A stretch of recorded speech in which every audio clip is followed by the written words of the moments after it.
On this episode of School Bus Talk, I'll cover tips and hints for two-way radio communication. The first tip about talking on the two-way radio and operating a school bus is drive first, communicate second. That means if you're performing an important driving maneuver like getting on the freeway or a railroad crossing, or you're doing a task like a red light stop to pick up students, concentrate on that task first, then communicate.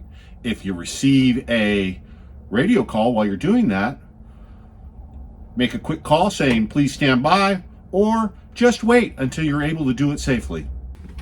Be concise. The two-way radio is great for sending short messages.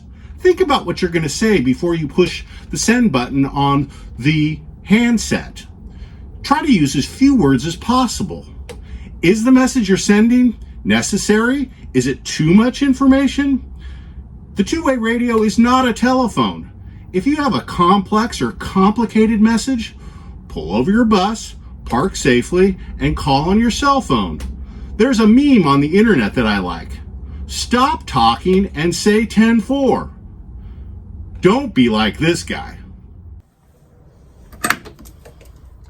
Base, this is 13. Timmy Smith, there was a note that he wasn't riding, but his grandma is on my neighbor's bowling team, and his grandma told my neighbor that he was riding, and before I drive across town, the traffic on State Street is terrible. Maybe we should confirm whether Timmy Smith is riding or not. Be like this guy. Base, this is 13. Please confirm Timmy Smith is riding. Clear the channel after you're done with your communication. I do that by just saying my unit number, in my case, Route 1 clear.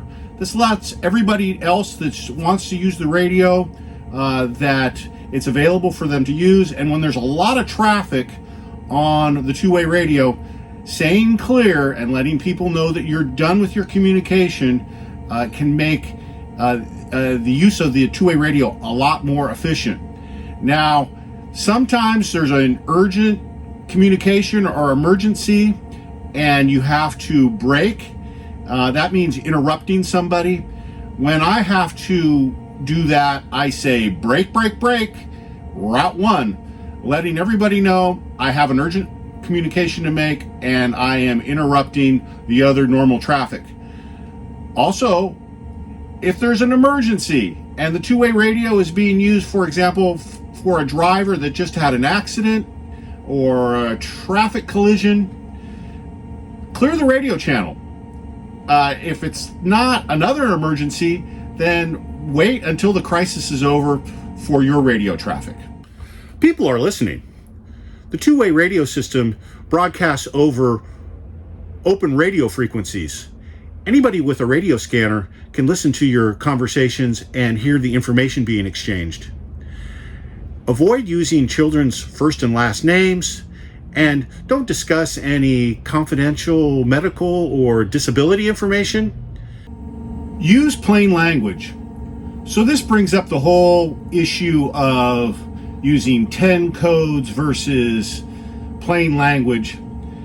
Now, in my previous career, I used the two-way radio and 10 codes all the time, and so that's what I was trained to do when talking on the two-way radio. But the standard nowadays is just to use plain language because 10 codes are confusing, and if you haven't really been trained or much experience with them, it's easier just to use simple plain language. Now, I have to admit, I still use 10 codes sometimes.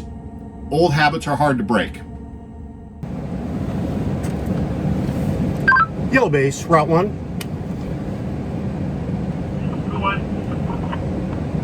Yeah, 1020, Marion and Orchard. No riders. Proceed without.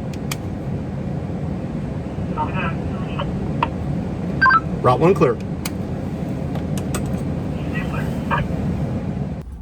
always identify yourself. Use your bus number, your route number. Sometimes I say my name. This way, everybody knows who it is that's talking on the radio. Initiate the call by saying the station or unit that you're calling and follow with your unit. Now, practices vary based on your outfit.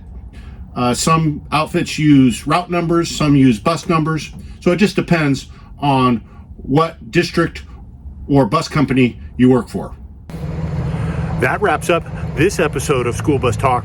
Remember, safety is essential.